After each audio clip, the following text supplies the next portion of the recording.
Hello દોસ્તો, Mahesh computer technology YouTube ચેનલમાં આપનું સ્વાગત છે। આજે આપણે વાત કરીશું પંચમહાલ શાળા વિકાસ સંકુલ દ્વારા લેવાયેલી પ્રથમ કસોટી બરાબર જે પણ ધોરણ 10ની અને કોમ્પ્યુટર સૈદ્ધાંતિક એટલે કે થિયરીનું પરીક્ષા MCQ 50 માર્ક્સનું લેવામાં આવ્યું હતું, જે આપણે એને સોલ્વ કરવા જઈ રહ્યા છીએ। હું માનું છું આ તમને 100% ઉપયોગી થશે। પ્રથમ કસોટી નેક્સ્ટ આવનાર 2026ની પ્રથમ કસોટીમાં પણ ઉપયોગ થઈ શકશે। એન્ડ સેકન્ડ ટેસ્ટ છે એન્ડ બોર્ડનું જે પેપર લેવામાં આવે છે બરાબર, તેની અંદર પણ આ કસોટીના આ પેપર છે। કેટલાક પ્રશ્નો અંદર રિવાઇઝ થતા હોય છે, એટલે કે ફરી પુનરાવર્તન થતા હોય છે। પહેલો પ્રશ્ન છે, વેબસાઇટમાં કોઈ લખાણને સંબંધિત વધારાની માહિતી દર્શાવવા માટે ખાલી જગ્યા HTMLનો ઉપયોગ કરવામાં આવે છે બરાબર। તેની અંદર કયું છે? P એટલે પેરેગ્રાફ માટેનો ટેગ છે, બ્રેક એટલે પેજ કોઈ બ્રેક કરવાનું થાય એના માટેનો છે બરાબર, અથવા તો અને હાઇપરલિંક એ આના માટેનો ટેગ છે। તો હાઇપરલિંક એ એક પેજને બીજા પેજ સાથે જોડવાનું કામ કરે છે। હવે એનો જવાબ શું છે? એક્રોનિયમ છે। શું છે? એક્રોનિયમ એનો જવાબ છે, D આવશે એનો જવાબ બરાબર। હવે આપણે નેક્સ્ટ એના પછી જઈશું બીજા સવાલ પાછા। HTML કોડમાં લખાયેલ લખાણને બ્રાઉઝર બદલે નહીં, બ્રાઉઝર એને ચેન્જ ના કરે જ્યારે રીડ કરે તે વખતે, તેવી રીતે એકથી વધુ ખાલી જગ્યા હોય બરાબર। એ વધુ ખાલી જગ્યાને શું ગણવામાં આવે છે? વ્હાઇટ સ્પેસ કહેવાય છે HTMLની ભાષામાં। તેવી રીતે દર્શાવવા ખાલી જગ્યા ટેગનો ઉપયોગ કરવામાં આવે એના માટે કયો ટેગ છે? પ્રી-કરીને ટેગ છે બરાબર, એ છે। P એટલે પેરેગ્રાફ માટેનો છે, I એટલે ઇટાલિક માટેનો છે, અક્ષરો ત્રાંસા કરવા માટેનો, ફકરો પાડવા માટેનો, પેજ બ્રેક કરવા માટેનો, એના માટેનો ટેગ છે બરાબર। નીચે પૈકી કયો ટેગ લખાણને સૌથી મોટા અક્ષરોમાં દર્શાવે છે? તો H1 એ સૌથી મોટા અક્ષરો દર્શાવે છે, H6 એ સૌથી નાના છે બરાબર, એવી રીતે છે। H6 એ સૌથી નાના છે એ રીતે છે। હવે અહીંયા પછી જ આવે છે, નીચે પૈકી કઈ ફાઇલ વેબ માહિતીની સાથે સાથે ટેગ સ્વરૂપે વધારાની ફોર્મેટિંગ માહિતી માર્કઅપ ધરાવે છે બરાબર। એમાં HTML ફાઇલ છે બરાબર, ટેક્સ્ટ ફાઇલ એ છે, એ જે માર્કઅપ લેંગ્વેજ છે એનું બેઝનું કામ કરતી હોય છે। હવે HTML ટેક્સ્ટ ફાઇલ કઈ કઈ આવે? તો gedit છે, SIT છે, નોટપેડ છે, આ બધી ફાઇલો છે। જો ફાઇલના નામની આગળ કોઈ સરનામું ન આપવામાં આવ્યું હોય, અહીંયા મોટો પ્રશ્ન છે એટલે આગળ થોડો કન્ફ્યુઝવાળો સવાલ છે, ન આપવામાં આવ્યું હોય તો બ્રાઉઝર ખાલી જગ્યા ફાઇલની ડિરેક્ટરીમાં જ ફાઇલ ખોલે છે। એટલે અહીંયા જવાબ આપણે પેરેન્ટ ફાઇલ બી આવી જાય, રિફર ફાઇલ બી આવી જાય, એટલે બંનેનો જવાબ C રહેશે, એટલે કે A અથવા B રહેશે, ગમેથી એક ચાલી જાય। પણ જો અહીંયા આપવામાં સરનામું એ રીતે છે। હવે આપણે પછી આગળ જઈ શકીએ છીએ। આ સવાલ 5મા નંબરનો થોડોક શંકાશીલ છે।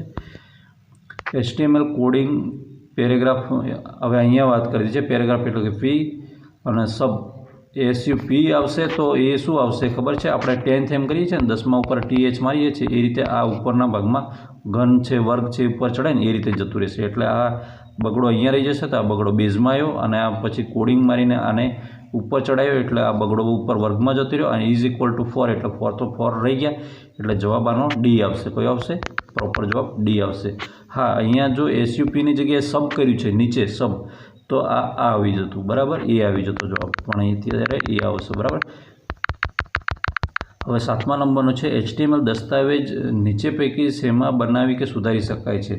તો HTML જે દસ્તાવેજ મૂળ બને છે ને એ કયા છે? આ બંને છે મિત્રો બરાબર, A તથા B બંને છે, એટલે કે gedit છે, SIT અને ત્રીજો ઉમેરવા જઈએ તો નોટપેડ જે માઇક્રોસોફ્ટ વિન્ડોઝનો આવે છે બરાબર।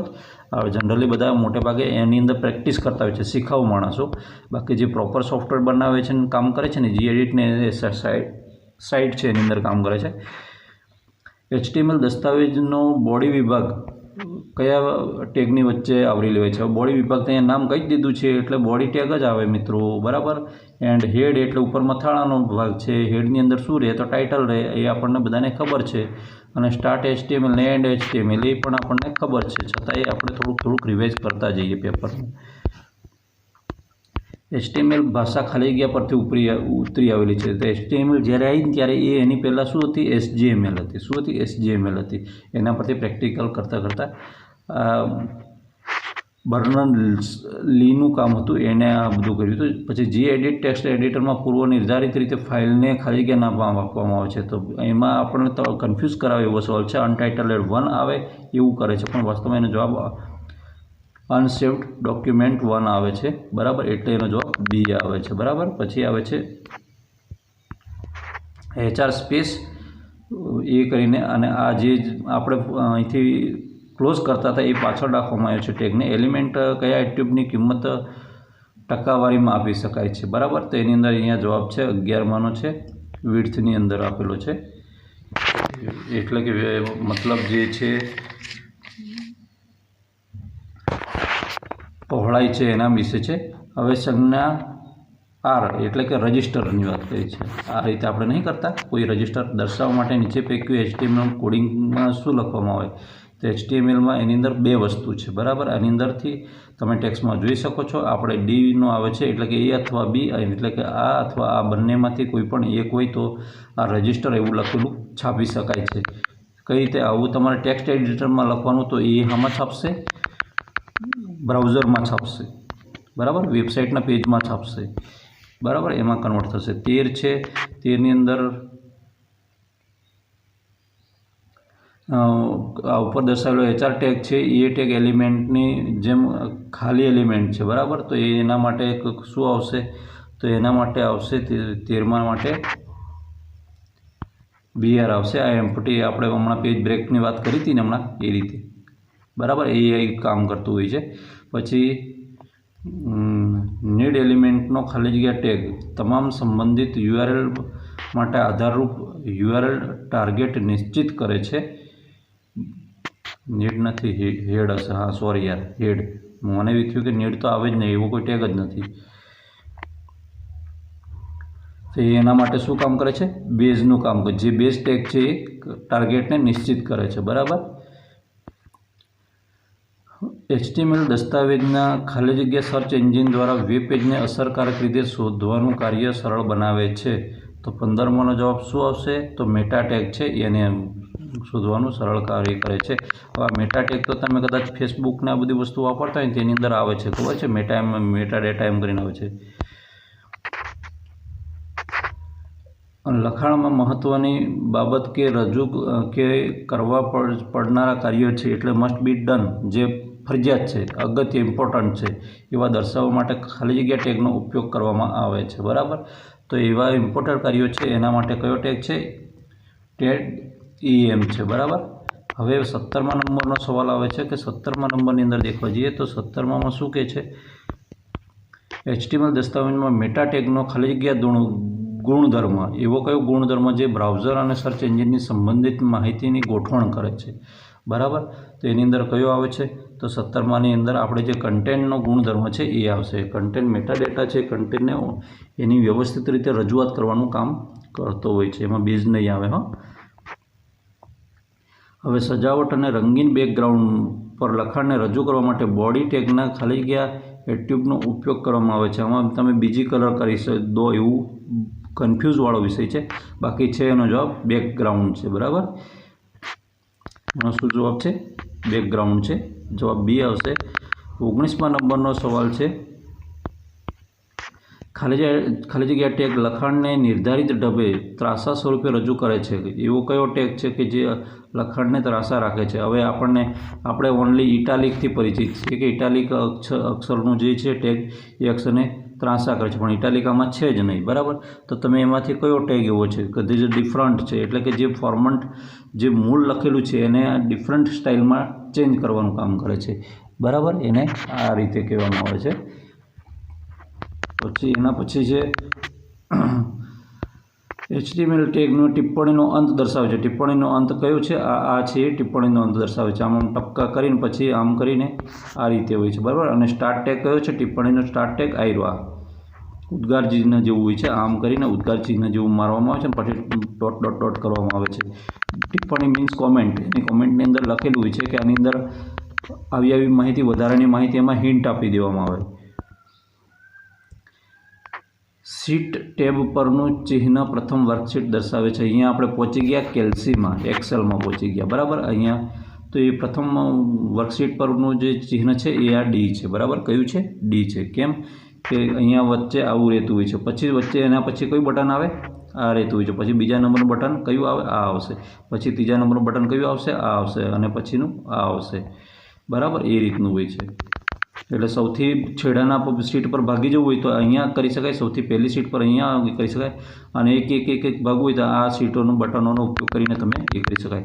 સીટ કેટલી બની શકે છે? મેક્ઝિમમ 256 બની શકે છે. કેટલી સીટ? એટલી બની શકે છે. હા, નો ડાઉટ. અત્યારે અપડેટેડમાં વધી શકે એ બની શકે. પછી 22મો છે, ખાલી જગ્યા આકારની મદદથી રોની ઊંચાઈ વધારી કે ઘટાડી શકાય છે. રો મીન્સ આડી રેખા છે, બરાબર. એને આમ ઊંચાઈ વધારવી હોય તો શું કરાય? આ રીતે.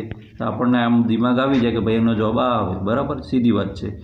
જ્યારે કોલમ હોય તો કોલમમાં આ આવે. શું આવે? આ. એટલે કે કોલમ આમ ઊભો હોય તો એને આમ પહોળો કરવો હોય તો આ બટન કામ લાગે. એને ઊંચો કરવાનો આવતો જ નથી, બરાબર. એવું છે. હવે 23મો છે, સેલમાં કોઈ સૂત્ર લખવામાં તેમાંની કોઈ માહિતી સુધારવાની સગવડ ખાલી જગ્યા પર આપે છે. કોણ આપે છે? તો જે સેલમાં જે સૂત્ર લખવાની છે એ ફોર્મ્યુલા બાર છે એ આપે છે, બરાબર. ફોર્મ્યુલા બાર એ શું છે? પેલું FXI એમ કરીને રહે છે ને, છે ઉપર રહે છે અહીંયા. એની અંદર તમે અહીંયા જે સૂત્ર હોય છે ને એની પર ક્લિક કરો ને એટલે એની પર અહીંયા ઓટોમેટિક લખાઈ જાય. અહીંયાથી તમે કોપી કરીને બીજાની અંદર પેસ્ટ કરીને એપ્લાય પણ કરી શકાય છે. સીધું જો તમને સૂત્ર નહીં આવડતું કોઈ નામથી સીધું ઉપાડવાનું હોય ત્યારે, બરાબર. 24મો સવાલ છે, મેનુ બાર પર આવેલ દરેક મેનુ આઇટમ એક અલગ સબ મેનુ રજૂ કરે છે. આ સબ મેનુને ખાલી જગ્યા પણ કહેવામાં આવે છે. હવે એ મેનુને શું કહેવામાં આવે છે? તો આપણું જે છે પુલ ડાઉન મેનુ કહેવામાં આવે છે. પુલ ડાઉન મેનુ છે. 25મો છે, નીચે પૈકી શેના પર ફાઇલ તથા એડિટ મેનુમાંથી વારંવાર વપરાતા આદેશો જોવા મળે છે? એટલે કે એ એવું કયું મેનુ બાર છે કે જેનાથી તમે આ વસ્તુ સીધી કામ કરી શકો છો? તો સ્ટાન્ડર્ડ ટૂલ બાર છે. તમે આપણે જ્યારે ત્યારે જે એ ખુલે ને તો અહીંયા ફાઇલને એડિટને હોય છે ને અહીંયા ઉપર જ રહે છે. કટ ને સેવ ને એ બટનનો સ્ટાન્ડર્ડ ટૂલ બાર અહીંયા બહાર રહેલા હોય છે, બરાબર. જે વારંવાર ઉપયોગમાં આવતા એ ચિત્ર સ્વરૂપે રાખવામાં આવે છે. પછી એના પછીનો 26મો પ્રશ્ન છે, કેલ્શિયમમાં ખાલી જગ્યા માહિતીનો સેલમાં જમણી બાજુએ સંગ્રહ થાય છે. એવી કઈ માહિતી છે કે જે જમણી બાજુ સંગ્રહ થાય છે? તો એની અંદર આવશે સાંખ્યિક. જે નંબર છે એ લખેલા હોય ને, લખાણ હંમેશા આ કોલમ હોય ને તો આ કોલમમાં આમ જમણી બાજુથી ચાલુ થઈ જાય. જ્યારે તમે શબ્દો લખો ને એ ડાબી બાજુથી ચાલુ થાય એવું હોય, ઓટોમેટિક સિસ્ટમ હોય.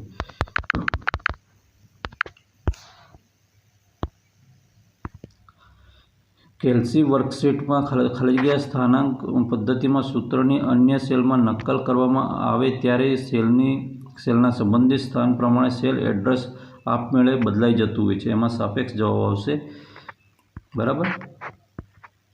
કેલ્શિયમમાં નીચે પૈકી કયા પ્રકારની માહિતીને સોર્ટ કરી શકાય છે? તો આ બધી જ માહિતી સોર્ટ કરી શકાય છે. આપેલ તમામ સંખ્યા છે એટલે કે પહેલો બીજો ત્રીજોનો ક્રમ છે એને પણ કરી શકાય છે. શાબ્દિક એટલે કે કોઈના ABCD પ્રમાણે નામ ગોઠવવા આવે કે Z to A ગોઠવવા હોય તો પણ કરી શકાય છે.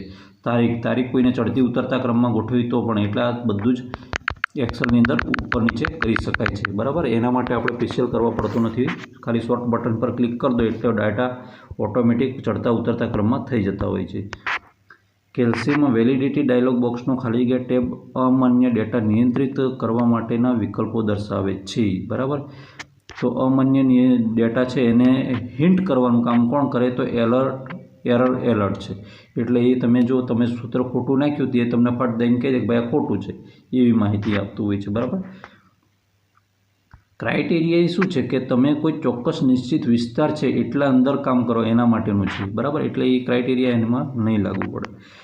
કેલ્શિયમમાં પેજ સ્ટાઇલ ડાયલોગ બોક્સના પેજ ટેબના ખાલી જગ્યા વિકલ્પથી ડાબી, જમણી, ઉપર અને નીચે બાજુની હાંસિયાની અંદર ગોઠવી શકાય છે.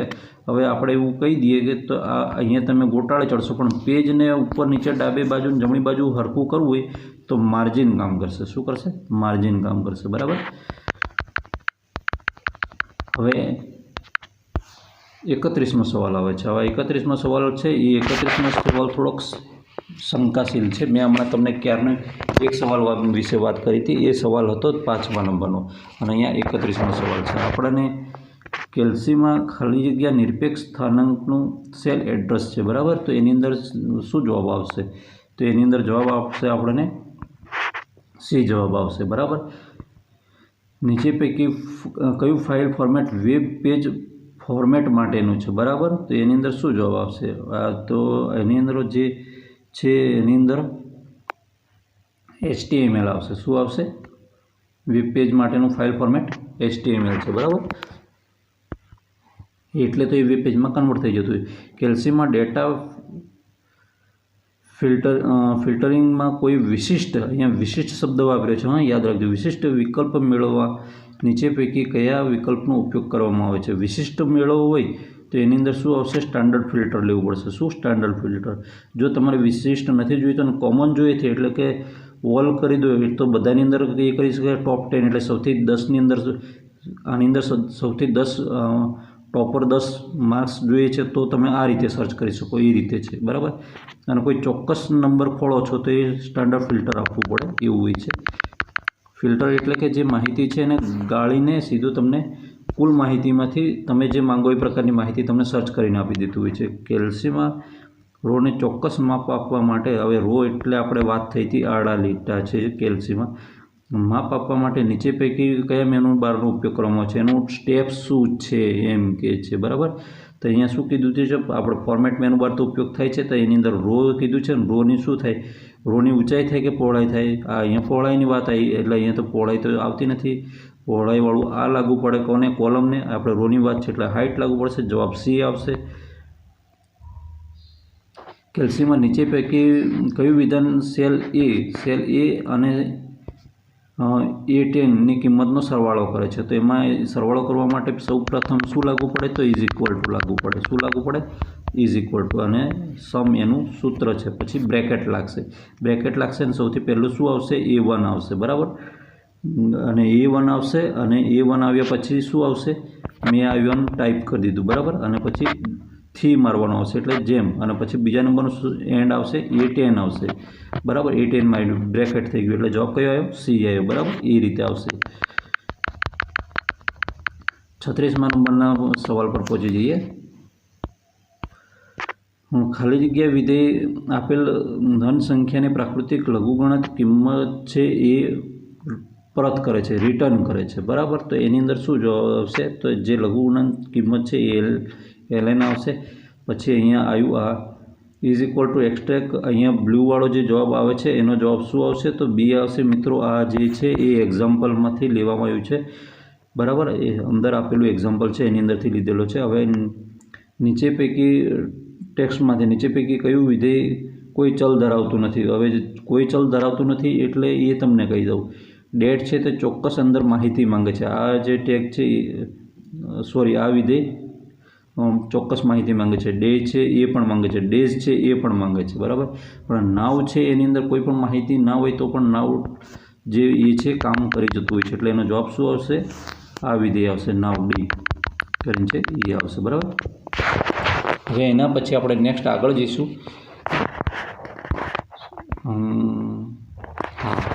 39મા સવાલ પાસે નીચે પૈકી કયું વિધાન સંખ્યાને રાઉન્ડ કરતું નથી? બરાબર. તો એમાં ટ્રંક આવશે. પછી આ બધા વિધેય છે મિત્રો. વિધેય મીન્સ સૂત્રો છે, અને આ સૂત્રો યાદ કરવા ફરજિયાત છે. એક્સેલના સૂત્રો છે એ બેસ્ટ લાઈફમાં બહુ કામ કરતા હોય છે. એવું કશું નથી. ટેક્સ સુધી એ નથી, લિમિટ નથી. નીચે પૈકી કયું વિધાન ખાલી સેલની ગણતરી કરતું નથી? એમ્પ્ટી સેલની ગણતરી. કાઉન્ટર નામનું છે એ ખાલી સેલની ગણતરી કરતું નથી, બરાબર. બીજા છે ખાલી સેલ વચ્ચે તમે ગણતરી કરતા હોય ને ખાલી સેલ આવે તો એને હિસાબમાં લઈ લેતા હોય છે. ખાલી જગ્યાએ વિધેય એક કરતાં વધારે શાબ્દિક લખાણને જોડીને એક શબ્દ સ્વરૂપે બનાવે છે. હવે એવું કયું વિધેય છે કે દાખલા તરીકે તમારું અહીંયા અટક લખી છે, એક સેલમાં નામ લખ્યું છે, પિતાનું નામ લખ્યું છે, આવું બધું મમ્મીનું નામ લખ્યું, આ 3 લખી દીધું છે. તો આ 3નું એક નામ બનાવવું હોય તો એવો કયો વિધેય છે જે આ બધાને ભેગું કરીને એક બનાવી દે છે, બરાબર. તો એની આપણે વાત કરીશું. આ હીરવા બી છે, બી છે, બરાબર. બી એનો જવાબ છે. બેસ્ટ છે. આ ઘણું બધું ઉપયોગી છે ઓફિસ વર્ક કરતા હોય એ ઉમેદવારો માટે. કોઈ તમને કહે કે નામ અટક જુદા પાડો તો જુદા પાડી શકાય, ને ભેગા કરો તો ભેગા કરી શકાય, એવું છે. પ્રાઇમ વિધેય આપેલ શાબ્દિક લખાણમાંથી ખાલી જગ્યા દૂર કરે છે, બરાબર. તો એ શું દૂર કરે છે? તો જેની અંદર જવાબ શું આવશે? પ્રાઇમ વિધેય છે એ શું કરે છે? તમામ ખાલી જગ્યા છે એ ખાલી જગ્યાને દૂર કરવાનું કામ કરે છે. હવે 43મો છે. અહીંયા વધારાની ખાલી જગ્યા એવું તમને કન્ફ્યુઝ કરાવી શકે, હા મિત્રો. કેલ્સીમાં ફંક્શન વિઝાર્ડમાં સિલેક્ટ બટન પર ક્લિક કરતાં તે શું કરે છે? તો હવે એની અંદર વાત કરીએ.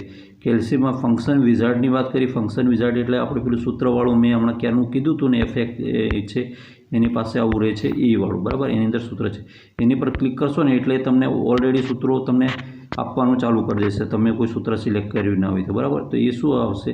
એનો જવાબ તો વિધેયનો વિસ્તાર પૂછશે, બરાબર. વિધેય એટલે કે તમે જે સૂત્ર છે એના વિસ્તાર સુધી જે એટલું ડેટા સિલેક્ટ કરશે, પછીનો નહીં કરે વધારાનો.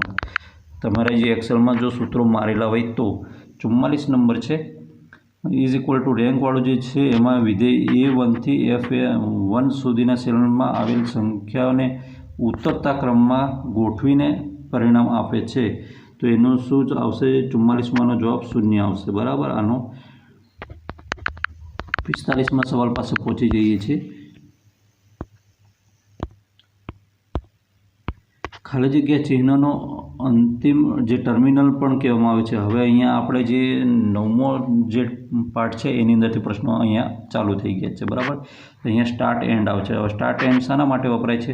તો જે પેલું સર્કલ છે ને, આવું લંબગોળ હતું તમને ટેબ્લેટ જેવું, ગોળી જેવું, બરાબર, એ હતું એ ચિહ્ન એના માટે વપરાય છે. પ્રિન્ટ ઓફ બી વિધાન નીચે પૈકી કયા પ્રતીકમાં લખવામાં આવે છે? તો એની અંદર જવાબ શું આવશે?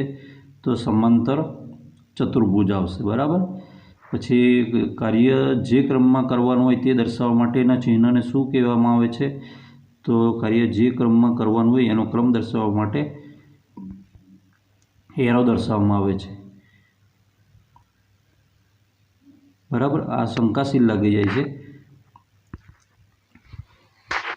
એરો હંમેશા દિશા દર્શાવતો હોય એનો પાથ દર્શાવે છે, પણ અહીંયા થોડું ડિટેલમાં લઈ લીધું છે. નીચેનામાંથી કયા નિર્ણય પ્રતીકનો ઉપયોગ થાય છે? બરાબર.